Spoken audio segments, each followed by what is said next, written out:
अस्सलाम वालेकुम नाजरीन, वेलकम बैक टू मुर्शिद दवाखाना। उम्मीद करता हूँ सब दोस्त खैरियत से होंगे। आज हम आपको मशहूर दरख्त किक्कर की फलियों के फ़वाइद के बारे में बताएंगे। इनसे हासिल होने वाले फ़वाइद इंसान के लिए बहुत फ़ायदेमंद हैं। इस वीडियो में आज आपको किक्कर की फलियों से जरियान, एतलाम और मर्दाना अमराज के बारे में नुस्खा बताएंगे।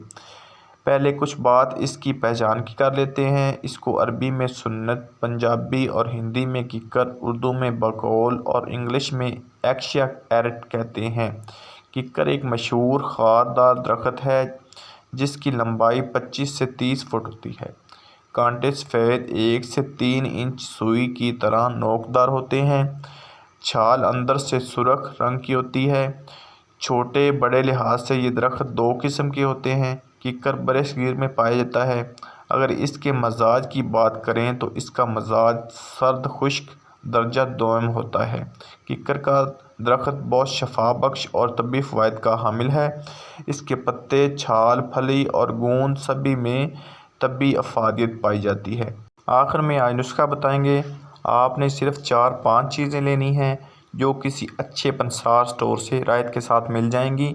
ये चीज़ें नोट कर लें। किक्कर की फली आपने 25 ग्राम लेनी है। सफ़ेद मूसली आपने 25 ग्राम लेनी है। अक्करकरा आपने 1 तोला लेना है। गोंद कतीरा आपने 1 तोला लेना है और मिस्री कौज़ा आपने 2 तोला लेनी है। इन सब चीज़ों को आपने बारीक पीस लेना है और इसकी अच्छी तरह से सफ़ूफ बना लेनी है। सुबह खाली पेट 1 चम्मच दूध के साथ आपने इस्तेमाल करना है। इसके इस्तेमाल से आप बिल्कुल ठीक हो जाएंगे। ये नुस्खा तकरीबन आपने 1 महीना इस्तेमाल करना है। प्यारे दोस्तों, ये थी किक्कर की फली के बारे में छोटी सी इन्फॉर्मेशन और मर्दाना कमज़ोरी का छोटा सा नुस्खा। अगर मेरी आज की वीडियो आपको पसंद आई हो तो मेरे चैनल मुर्शिद दवाखाना को ज़रूर सब्सक्राइब कर देना और अपनी दुआओं में याद रखना। अल्लाह हाफिज़।